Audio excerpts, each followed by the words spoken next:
Intisari Renungan Harian Almanak Nas GKI. Sabtu, 14 Maret 2026 1513. 1 Samuel pasal 15 ayat 32-34. Ketaatan di balik persembahan. Hendak mempersembahkan kurban bagi Tuhan mungkin terdengar sangat rohani. Namun, ternyata hal itu tidak dikenan Tuhan jika dilakukan sebatas ritus keagamaan, bukan atas dasar ketaatan. Hal ini menjelaskan bagi kita bahwa ritual keagamaan tak akan pernah dapat menggantikan realitas rohani. Bahkan Samuel mempertegas lagi dengan mengatakan bahwa pembangkangan sama seperti dosa bertenung, dan keras kepala sama seperti kejahatan menyembah berhala. Dengan demikian ketaatan kepada Tuhan adalah harga mati bagi orang percaya.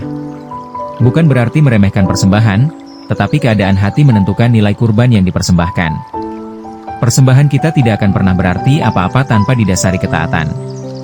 Amin. Tuhan Yesus memberkati.